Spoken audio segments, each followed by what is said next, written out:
नरेंद्र मोदी संविधान को खत्म करना चाहते हैं और मैं आपको स्टेट से कहता हूं, इस संविधान को हम कभी खत्म नहीं होने देंगे। कोई शक्ति इस किताब को नहीं खत्म कर सकती। आप अस्पताल जाओगे, इलाज कराओगे, ऑपरेशन होगा, MRI, एक्सरे, दवाई जो भी होगा, आप अस्पताल में जाओगे, उनसे पूछोगे भैया बिल कितने का है, जवाब मिलेगा बिल में आपको कोई पैसे नहीं देने, 15 लाख रुपए तक झारखंड की सरकार देगी। वहां जाता पैसा अदानी को जाता है तो आदत नहीं बिगड़ती, मगर किसान के बैंक अकाउंट में जाता है, महिला के बैंक अकाउंट में जाता है, बेरोजगार युवा के बैंक अकाउंट में जाता है तो आदत बिगड़ जाती है। मुझे कोई फर्क नहीं पड़ता, मैं बता रहा हूं। और अभी शुरू किया मैंने काम, अभी छोटा काम किया है। मैं बता रहा हूं, जितना पैसा नरेंद्र मोदी ने अरबपतियों को दिया ना, उतना ही पैसा मैं आपके बैंक अकाउंट में डालूंगा।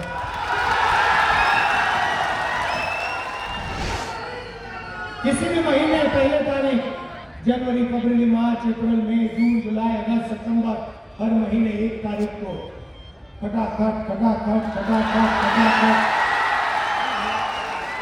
झारखंड की महिलाओं के बैंक अकाउंट के अंदर 2500 रुपए।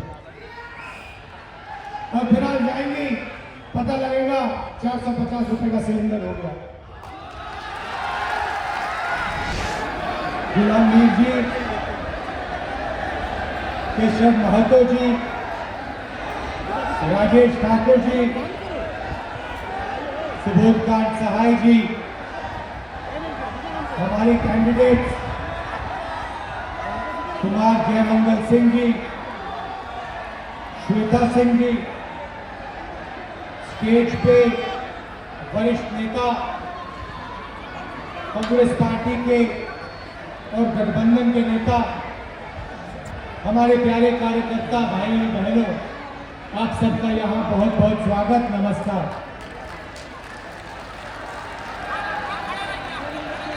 आप लोगों का मूड कैसा है? कैसा मूड?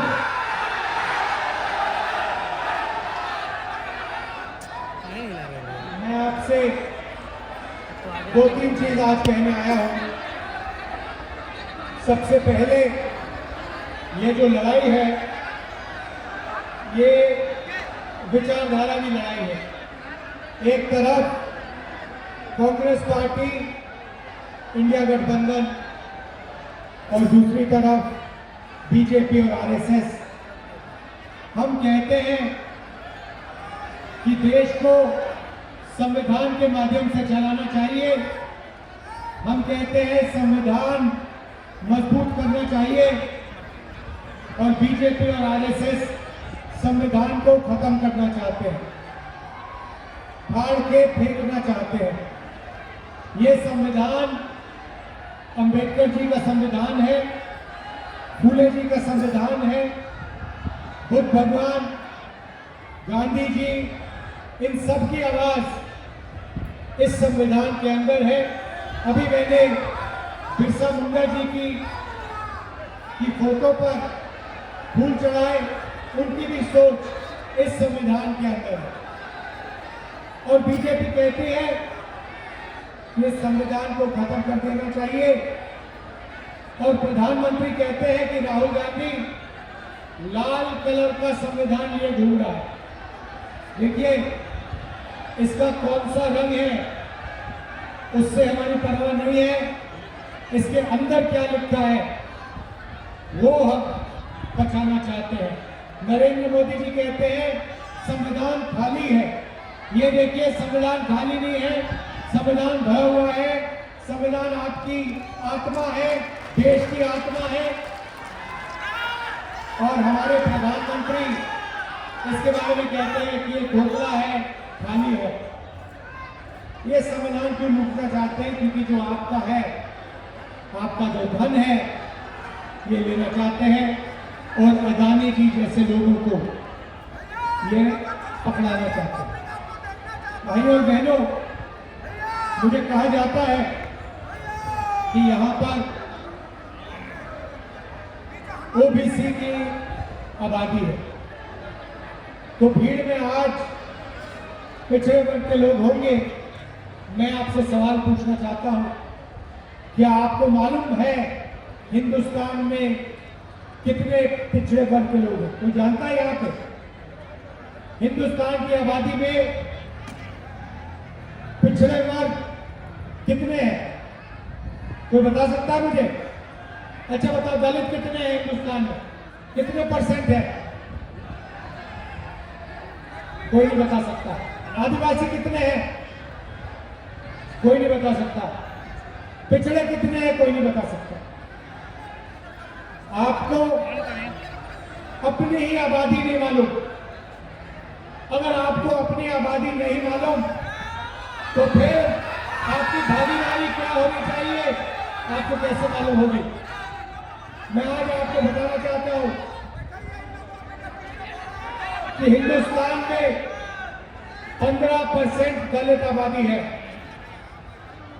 8% आदिवासी आबादी है और 50% पिछड़ा वर्ग की आबादी है। तो अगला सवाल उठता है, अगर देश में 50% पिछड़ा वर्ग है, 8% आदिवासी वर्ग है और 15% दलित वर्ग है, उसमें 15% माइनॉरिटी और जोड़ दो, तो फिर इनकी भागीदारी कितनी है? दलितों की कितनी भागीदारी है? आदिवासियों की कितनी है? अब सबसे जरूरी सवाल, पिछड़े वर्ग की इस देश में कितनी भागीदारी है? भाइयों और बहनों, आप मीडिया देखते हो, हर रोज शाम को टीवी पे डिस्कशन होता है, एंकर्स के चेहरे आप देखते हो, पत्रकारों के शब्द आप सुनते हो, पढ़ते हो। मैं आपसे सवाल पूछता हूं, मीडिया में ओबीसी वर्ग के कितने लोग हैं? कितने हैं? आदिवासी, दलित मीडिया में आपको कितने दिखाई देते हैं? एक नहीं दिखेगा, क्योंकि मीडिया में ना दलित है, ना आदिवासी है, ना पिछड़े वर्ग का कोई है। वही हालत हिंदुस्तान की सबसे बड़ी कंपनियों में है। प्राइवेट अस्पतालों में मालिक की लिस्ट निकालो, वहां आपको पिछड़ा वर्ग का कोई नहीं मिलेगा, दलित नहीं मिलेगा, आदिवासी नहीं मिलेगा। बड़े बड़े universities, colleges, private colleges, private universities की लिस्ट निकालो, मालिकों की लिस्ट निकालो, आपको कोई पिछड़े वर्ग का नहीं मिलेगा, कोई दलित नहीं मिलेगा, कोई आदिवासी नहीं मिलेगा। सरकार में, दिल्ली की सरकार को 90 लोग चलाते हैं, आईएएस अफसर हैं। मैंने पता लगाया, ये 90 लोग बजट बांटते हैं, जो आपके जेब में से जीएसटी का पैसा लिया जाता है। हर साल हिंदुस्तान की सरकार बजट बनाती है, उस पैसे को बांटती है। मैंने पता लगाया, 90 लोग निर्णय लेते हैं पैसा कहां जाएगा, झारखंड कितना आएगा, सड़क बनाने में कितना जाएगा, शिक्षा में, स्वास्थ्य में, डिफेंस में कितना जाएगा। भाइयों बहनों, आप हैरान हो जाओगे, 90 अफसरों में से एक अफसर आदिवासी था, 3 अफसर दलित थे, 3 अफसर पिछड़े वर्ग के थे। और अगर हिंदुस्तान की सरकार बजट में 100 रुपए खर्च करती है, तो आदिवासी वर्ग के अफसर 100 रुपए में से 10 पैसे खर्च करते हैं। आपकी भागीदारी, आपकी आबादी 8% और आपकी भागीदारी 100 रुपए में से 10 पैसे। दलित अफसर 3 है, दलितों की आबादी 15% और 100 रुपए में से 1 रुपया का निर्णय दलित अफसर लेते हैं। आदिवासी, दलित 15% और 8% उनकी भागीदारी, उनकी आबादी, और सब मिलाकर 1 रुपया 10 पैसा 100 रुपए में से वो निर्णय लेते हैं। अब बात करते हैं पिछड़ों की। हिंदुस्तान में आपकी 50% आबादी है कम से कम। 3 अफसर आपके वो भी पीछे रखा रखे हैं, छोटे छोटे डिपार्टमेंट दे रखे हैं। और अगर हिंदुस्तान की सरकार 100 रुपए खर्च करती है तो पिछड़े वर्ग के अफसर 5 रुपए का निर्णय लेते हैं। मतलब आपकी आबादी 50% और आपकी भागीदारी 100 में से 5 रुपए। और अगर आप आदिवासी दलितों को और पिछड़ों को जोड़ दें, सबको जोड़ दें, तो 100 रुपए में से आपकी भागीदारी 6 रुपए 10 पैसे। आप कहीं के नहीं हो। आप जीएसटी देते हो, आप देश को भोजन देते हो, आप मजदूरी करते हो, और जब भागीदारी की बात आती है तो आप कहीं नहीं दिखते। प्रधानमंत्री 24 घंटा कहते हैं मैं ओबीसी हूं, मैं ओबीसी हूं, ओबीसी हूं। इसका क्या मतलब है? मैं आपसे पूछना चाहता हूं, हिंदुस्तान के प्रधानमंत्री ने अरबपतियों का 16 लाख करोड़ रुपए माफ किया है। अदानी का 16 लाख करोड़ रुपए, अदानी अंबानी ऐसे 25 लोगों का 16 लाख करोड़ रुपए माफ किया है। मैं आपसे पूछ रहा हूं, नरेंद्र मोदी जी ने पिछले वर्ग के लिए क्या किया, दलितों के लिए क्या किया, आदिवासियों के लिए क्या किया? मुझे बता दो, कितने किसानों का कर्जा माफ किया? महाराष्ट्र में चुनाव चल रहा है, बंबई में धारावी की जमीन है, सोने से भी ज्यादा कीमती है, 1 लाख करोड़ रुपए की जमीन है, अदानी जी को दी जा रही है। देश का पूरा धन इन्हीं 20-25 लोगों को दिया जाता है। कुछ समय में आपका जो स्टील प्लांट है ये भी उठा के दे देंगे। सारे के सारे प्लांट प्राइवेटाइज करते हैं। शिक्षा का सिस्टम प्राइवेटाइज कर दिया, अस्पताल प्राइवेटाइज कर दिए, इंडस्ट्री प्राइवेटाइज कर दी, और फिर यहां पे जो आपको पहले मिलता था, रिजर्वेशन मिलता था, उसको भी 14% तक घटा दिया। 27% पिछड़े वर्ग को मिलता था और उनकी सरकार ने 14% कर दिया है। तो कैसे ओबीसी की सरकार है ये अरबपतियों की सरकार है, अदानी की सरकार है, अंबानी जैसे लोगों की सरकार है। और इसका काम आपका धन आपसे छीनने का है। भाई और बहनों, जीएसटी जितना आप देते हो उतना अदानी देता है। आप शर्ट खरीदते हो, 18% जीएसटी आप देते हो। वही शर्ट अगर अंबानी खरीदेगा उतना ही पैसा वो देगा। जीएसटी आप देते हो, सब कुछ आप देते हो, और वो उठा के ले जाते हैं। बिना पूछे आपकी जमीन छीन लेते हैं। जैसे धारावी में गरीबों की जमीन है, मजदूरों की जमीन है, उठा के ले जाने, और कोई चू नहीं बोलता। कौन बोलता है? कांग्रेस पार्टी बोलती है, राहुल गांधी बोलता है। ये मीडिया वाले जो बैठे हैं, ये जो बैठे हैं कैमरा लिए, इन्होंने कभी किसानों की बात की है? मजदूरों की बात की है? स्टील प्लांट की बात की है? कभी नहीं करेंगे। ये उनके हैं, अदानी के, इसलिए 24 घंटा मोदी का चेहरा दिखाते हैं। जो गरीबों की बात करेगा, जो धारावी की बात करेगा, जो बोकारो स्टील प्लांट की बात करेगा, जो मजदूरों की बात करेगा, उसको ये गाली देंगे। और उसका चेहरा ये कभी नहीं दिखाएंगे, क्योंकि ये अदानी के हैं, अंबानी के हैं, बड़े बड़े अरबपतियों के हैं, आपके नहीं है।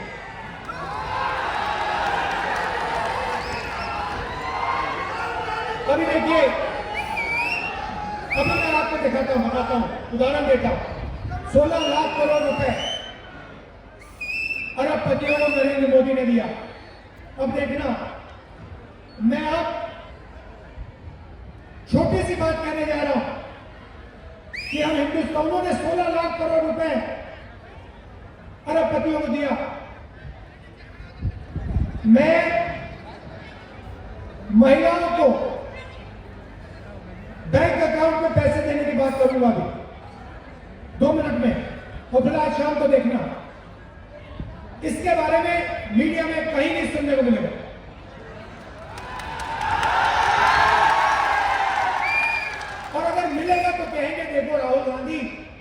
गरीबों की आदत बिगाड़ता है। वहां जाता पैसा अदानी में जाता है तो आदत नहीं बिगड़ती, मगर किसान के बैंक अकाउंट में जाता है, महिला के बैंक अकाउंट में जाता है, बेरोजगार युवा के बैंक अकाउंट में जाता है तो आदत बिगड़ जाती है। मुझे कोई फर्क नहीं पड़ता, मैं बता रहा हूं। और अभी शुरू किया मैंने काम, अभी छोटा काम किया है। मैं बता रहा हूं जितना पैसा नरेंद्र मोदी ने अरबपतियों को दिया ना, उतना ही पैसा मैं आपके बैंक अकाउंट में डालूंगा। इस बार दिल्ली की सरकार नहीं आई, दिल्ली की सरकार नहीं आई, नहीं तो पता लग जाता आपको क्या है, कैसे सरकार चलाई जाती है। तो सबसे पहले मैंने आपको पिछड़े वर्ग की बात की, दलितों की बात की, आदिवासियों की बात की। सबसे पहले मैं बताना चाहता हूं, हम यहाँ पे जाति जनगणना करने जा रहे हैं। दूध का दूध, पानी का पानी हो जाएगा, सबको पता लग जाएगा किसकी कितनी भागीदारी है, कौन से वर्ग के हाथ में क्या है, कितनी जमीन किसके हाथ में है, कितने बिजनेस किसके हाथ में, मीडिया में कितने पिछड़े वर्ग के लोग हैं, दलित कितने, आदिवासी कितने, हम देश की एक्सरे करने जा रहे हैं। और इससे आपको पता लग जाएगा कितनी बेईमानी की जा रही है और आपका कितना धन आपके आंखों के सामने चोरी किया जा रहा है। और यही काम हम झारखंड में करेंगे, जाति जनगणना। दूसरा काम और सबसे बड़ा काम, मैया समान, नाम सुना है?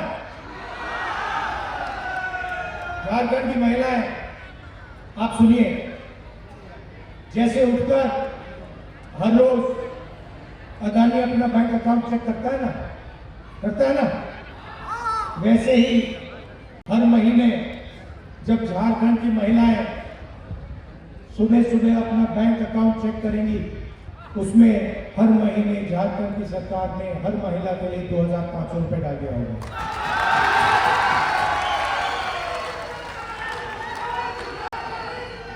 किसी भी महीने पहले तारीख, जनवरी, फरवरी, मार्च, अप्रैल, मई, जून, जुलाई, अगस्त, सितंबर, हर महीने 1 तारीख को खटाखट झारखंड की महिलाओं के बैंक अकाउंट के अंदर 2,500 रुपए।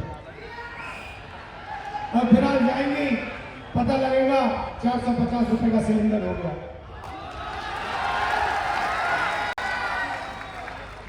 एसटी रिजर्वेशन 26% है, उसको हम 28% कर देंगे। एससी रिजर्वेशन 10% है, उसको 12% कर देंगे। और ओबीसी रिजर्वेशन 14% है, उसको हम 27% कर देंगे। और ये जो दीवार बना रखी है 50% रिजर्वेशन वाली, लोकसभा में मैंने कह दिया है, इस दीवार को दिल्ली में हम लोकसभा में तोड़ेंगे और झारखंड में तोड़ेंगे। 7 किलो राशन हर गरीब व्यक्ति को हर महीने मिलेगा और 15 लाख रुपए तक का आपको स्वास्थ्य बीमा योजना में मिलेगा। आप आज प्राइवेट अस्पताल में जाते हैं, किसान का बेटा बीमार होता है, किसी को कैंसर हो जाता है, दिल का दौरा पड़ जाता है, आप जाते हो, किसी को स्टेंट लगानी पड़ती है, किसी को गाल बदलना पड़ता है, किसी को ऑपरेशन कराना पड़ता है। जैसे ही आप जाते हो वहां पर मीटर शुरू हो जाता है, अस्पताल में मीटर शुरू हो जाता है, एक्सरे का मीटर होता है, एमआरआई का मीटर होता है, दवाई का मीटर होता है, ऑपरेशन का मीटर होता है। बाहर निकलते हो पता लगता है 5-6 लाख रुपए आपके गायब हो गए, आपके जेब से निकले, प्राइवेट अस्पताल में चले गए। इसीलिए हम योजना ला रहे हैं, आप अस्पताल जाओगे, इलाज कराओगे, ऑपरेशन होगा, एमआरआई, एक्सरे, दवाई जो भी होगा, आप अस्पताल में जाओगे, उनसे पूछोगे भैया बिल कितने का है, जवाब मिलेगा बिल में आपको कोई पैसे नहीं देने, 15 लाख रुपए तक झारखंड की सरकार देगी। भाइयों बहनों, ये आपका पैसा है, ये उनका नहीं है, ये आपका है। ये धन जो है, ये जंगल जो है, ये जमीन जो है, जल जो है, कोयला जो है, ये आपका है। ये इसमें लिखा है, संविधान में लिखा है। इसीलिए ये संविधान को खत्म करना चाहते हैं। इसीलिए ये बिरसा मुंडा जी, अंबेडकर जी का सपना खत्म करना चाहते हैं। क्योंकि संविधान में लिखा है हर व्यक्ति एक जैसा है, हर जात, हर धर्म, हर प्रदेश, हर भाषा की इज्जत होनी चाहिए, इसमें लिखा है। युवाओं को नरेंद्र मोदी ने बेरोजगार बना दिया, नोटबंदी की, जीएसटी, गलत जीएसटी लगा दी, पता लगा हिंदुस्तान में रोजगार पैदा नहीं होता है। अरबपति चाइना का माल उठा के आपको बेचते हैं। हम चाहते हैं मेड इन झारखंड हो, मेड इन बोकारो हो, मेड इन इंडिया हो। युवाओं के लिए हर ब्लॉक में हम डिग्री कॉलेज खोलेंगे और डिस्ट्रिक्ट लेवल पे प्रोफेशनल कॉलेजेस खोले जाएंगे और 500 एकड़ के इंडस्ट्रियल पार्क हर डिस्ट्रिक्ट में रोजगार के लिए हम खोलने जा रहे हैं। हमारा लक्ष्य है, झारखंड सरकार का लक्ष्य है, आपके चीफ मिनिस्टर ने कहा है कि 10 लाख युवाओं को अगले 5 साल में रोजगार देने की कोशिश करेंगे। और अंत में मैं किसानों की बात करना चाहता हूं। धान के लिए आज आपको 2,400 रुपए प्रति क्विंटल मिलता है। हमारी सरकार आने के एकदम बाद उसी क्विंटल के लिए आपको 3,200 रुपए आपके बैंक अकाउंट में मिलेंगे। 3,200 रुपए प्रति क्विंटल। ये मैं आपसे कहना चाहता था, हम किसानों की, मजदूरों की, गरीबों की सरकार चलाना चाहते हैं, छोटे व्यापारियों की, युवाओं की सरकार चलाना चाहते हैं। अरबपतियों की सरकार हम नहीं चलाना चाहते हैं। नरेंद्र मोदी जी अरबपति भी हैं। नरेंद्र मोदी संविधान को खत्म करना चाहते हैं और मैं आपको स्टेट से कहता हूं, इस संविधान को हम कभी खत्म नहीं होने देंगे। कोई शक्ति इस किताब को नहीं खत्म कर सकती। आप सबका दिल से बहुत बहुत धन्यवाद। शाम का समय है, आप दूर दूर से आए, कष्ट उठाया आपने, मेरी बात सुनने आए, इसके लिए दिल से आपका धन्यवाद करता हूं।